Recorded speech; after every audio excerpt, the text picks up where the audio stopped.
Je viens de rentrer de Croatie et je vous retrouve avec plaisir. Je vais vous parler aujourd'hui de 2 lectures que j'ai faites et il y aura quelques photos de la Croatie et quelques petites choses dont j'ai envie de vous parler. Bonjour, bonjour à vous toutes, bonjour à vous tous, mais j'espère que vous allez bien. Je sais qu'il ne fait pas très beau dans certains coins de France et que ce mauvais temps ne vous épargne pas parce qu'on n'en avait vraiment pas besoin.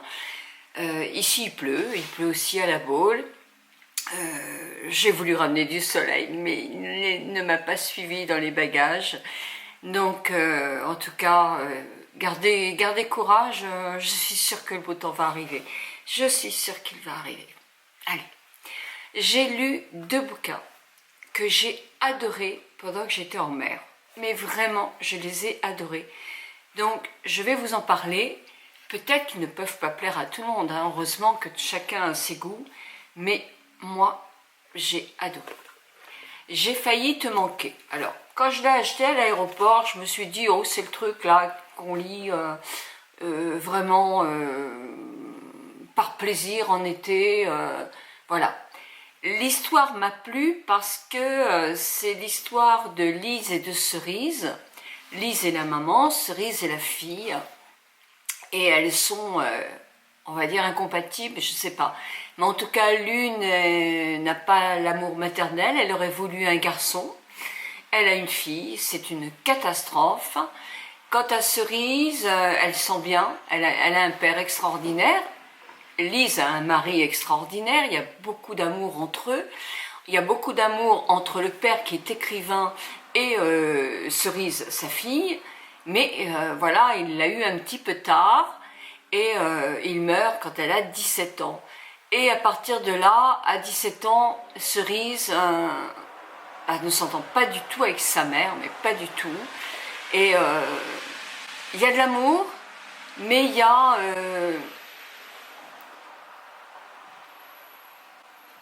la mère voulait un garçon, une fille, c'est pas son truc, quoi. Et puis en plus, la mère est hyper coquette, ne se voit pas vieillir, je pense.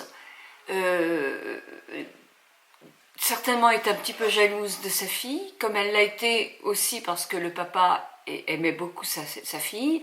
Bref, c'est 2 femmes qui voudraient s'aimer, qui s'aiment, qui voudraient se connaître et s'estimer et partager des choses. La mère veut tout partager avec sa fille.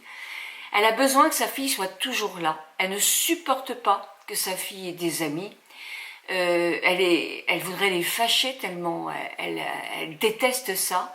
Elle voudrait accaparer sa fille parce que c'est normal que sa fille soit à ses côtés en permanence. Et voilà. Et puis la fille va tomber amoureuse.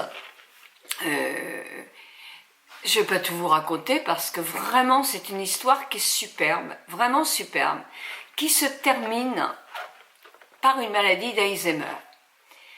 Et cette fille va enfin rencontrer une maman. Voilà, je ne peux pas vous en dire plus. Mais ce livre, il m'a touchée parce que je trouve que j'ai vécu vraiment beaucoup de choses. C'est Lorraine Fouché qui l'écrit. C'est aussi, ça fait une partie de sa vie. Et ce livre, moi je ne suis pas du tout écrivain, ça aurait été pire dans la petite enfance, hein, et même dans ma vie d'adulte, parce que j'ai eu vraiment une maman qui était vraiment pas gentille du tout, avec moi, mais même avec mes frères, mais surtout avec moi, parce qu'elle n'aimait pas les filles, hein. Elle n'aimait pas les infirmières, elle n'aimait que les médecins, elle n'aimait pas une femme médecin, elle ne supportait pas la concurrence d'une femme, que ce soit une femme de l'extérieur ou sa fille. Et les garçons, c'était un peu mieux, mais bon, c'est pareil, elle était hyper possessive. Il aurait fallu qu'adulte, on n'ait aucun ami, elle nous brouillait avec tous nos amis. Je me suis retrouvée dans ce livre, mais à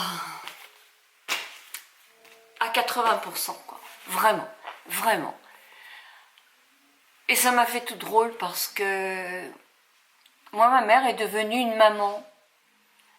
Quand elle était malade, on va dire la dernière année de sa vie, où elle n'était que douceur, calmée par des médicaments, et qu'elle me regardait avec sourire quand j'arrivais. non pas comme sa fille, parce qu'elle ne me reconnaissait plus depuis 2 ans comme sa fille, mais comme au moins quelqu'un qu'elle appréciait de voir. Et c'était énorme, parce que je suis peut-être l'une des seules femmes qu'elle a aimé voir. Et puis il y a 4 ans, quand elle me disait, et devant mon frère aîné, qu'elle me disait encore, et qu'elle répétait 20 fois, parce que c'était ça aussi cette maladie, « Ah, toi, je ne sais pas pourquoi je t'ai pas aimé. » Eh bien, mon frère le prenait très mal en lui disant « Maman, ça fait 3 fois que tu lui dis, ça suffit, c'est pas bien de dire ça. » Et moi, je disais à mon frère « Mais non, si, c'est bien. C'est bien. Parce que tout compte fait, ça veut dire je t'aime maintenant et pourquoi je t'ai pas aimé avant. » Elle ne sait plus faire d'analyse, j'aurais bien voulu qu'elle m'explique, mais bah si, je pense que c'était parce que j'étais une fille, que maman pensait que j'étais une concurrente et que elle supportait pas que je sois assez mignonne, tout compte fait, et que les gens me complimentent, mais elle me giflait quand quelqu'un me faisait un compliment. Quand je rentrais à la maison, j'avais une gifle, quoi. Elle ne supportait pas qu'on s'occupe de moi. C'était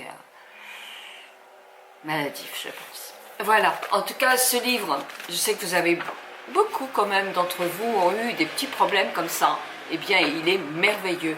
Lorraine, Fouchet, je vais en acheter d'autres parce que de toute façon, même si ce titre, j'ai failli te manquer, maintenant je comprends ce titre, mais c'est vrai que je me suis dit, oh, j'espère que c'est pas un truc complètement fleur bleue. Oh, pas du tout, pas du tout. Et je vais donc lire l'autre livre qu'elle a écrit. Voilà, en tout cas, c'est un livre de poche, hein, donc pas très cher. Quand il fait pas très beau, ça peut être aussi un moment de passer, parce que c'est pas, on pleure pas quand même, hein, mais ça, c'est un beau livre qu'on a envie de reprendre. Rosa Ventrella, La liberté au pied des oliviers. Alors là aussi, il y a une histoire de guerre quand même, parce que la maman, elle a vécu la guerre quand même, hein. Elle a d'ailleurs été chapeau pendant la guerre. Et là aussi, mais là, c'est pas du tout alors, je crois que c'est en Italie, hein. Attends, je me souviens plus quand même, c'est pas possible. Dans les dans les pouilles des années 40, voilà, grandissent 2 sœurs. 2 sœurs, une l'aînée, qui se trouve quelconque, et puis la seconde, qu'elle adore, parce qu'elle s'adore, ces 2 sœurs-là, qui est la beauté même, la beauté de sa mère, qui est très critiquée, parce que dans le village, on la jalouse, on dit qu'elle est une fille de mauvaise vie, qu'elle est trop belle, qu'elle est trop fière, qu'elle est trop ci, qu'elle est trop ça. Elle n'est pas fière, hein. Elle est jolie, c'est vrai, et quelquefois on sait très bien que la beauté dérange, surtout dans des petits pays comme ça, après-guerre, non, pendant la guerre, où il y a eu la domination aussi d'un baron qui est méchant et qui a toutes les terres, et ces paysans travaillent pour lui en quelque sorte.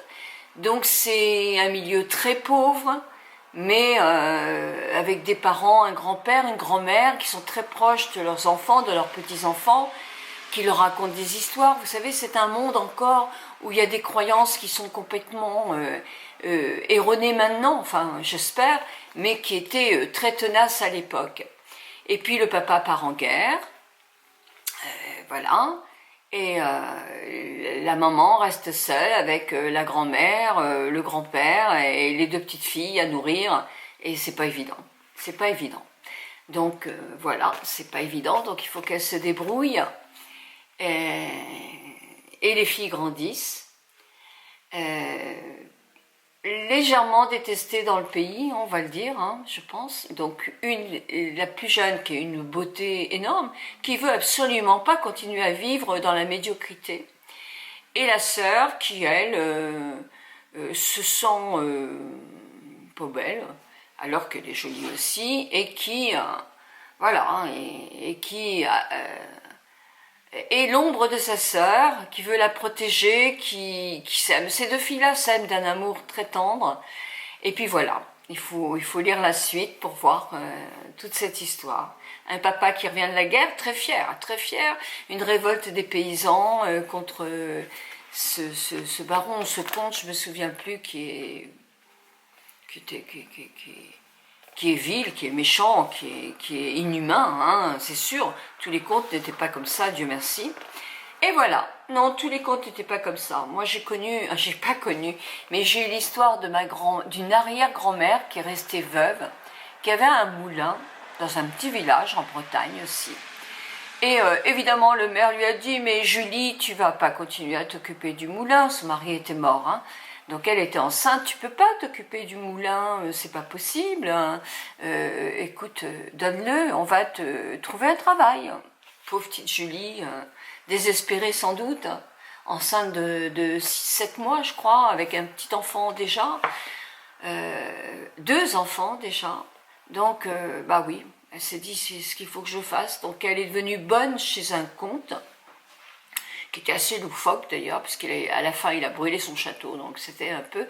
Mais je ne sais pas pourquoi il est devenu loufoque, ça on ne me l'a jamais dit, mais en tout cas, grâce à lui, elle n'est pas morte de faim, ses enfants ont pu grandir, il les emmenait même à l'école, et donc ils ont fait tous de belles études, donc vous voyez que tous les contes ne sont pas des contes mauvais, là je dirais que c'était plutôt le maire qui était mauvais de lui prendre son moulin sans la dédommager du tout.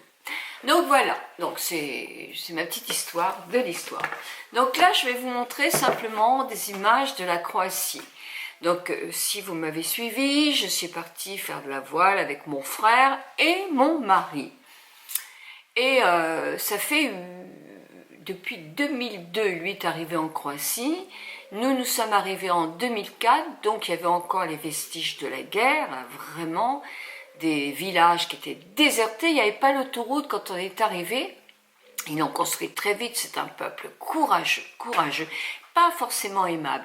La jeune génération l'est beaucoup plus, je vois beaucoup plus de sourires maintenant, mais l'ancienne génération a souffert de la guerre, donc c'était un peuple qui était pas très gai, comme s'ils n'étaient pas très gais, surtout avec nous, les étrangers en quelque sorte. Donc, peut-être qu'ils, je ne sais pas, leur histoire vraiment, mais en tout cas, voilà. Moi, j'ai tout de suite adoré la Croatie, vraiment, la côte. C'est vrai que c'était la côte, puisque nous étions des voileux. Donc, c'était la côte qui a tout de suite été très très vite remise en état.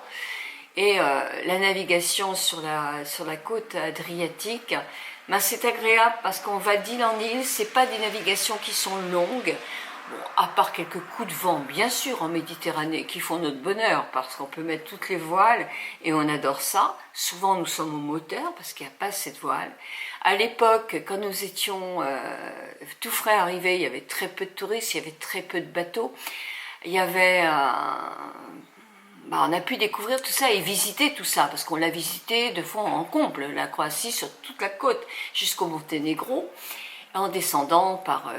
mon frère avait été à Venise, traversé, etc. Moi, je ne connais pas avec lui Venise, je suis allée à Venise après.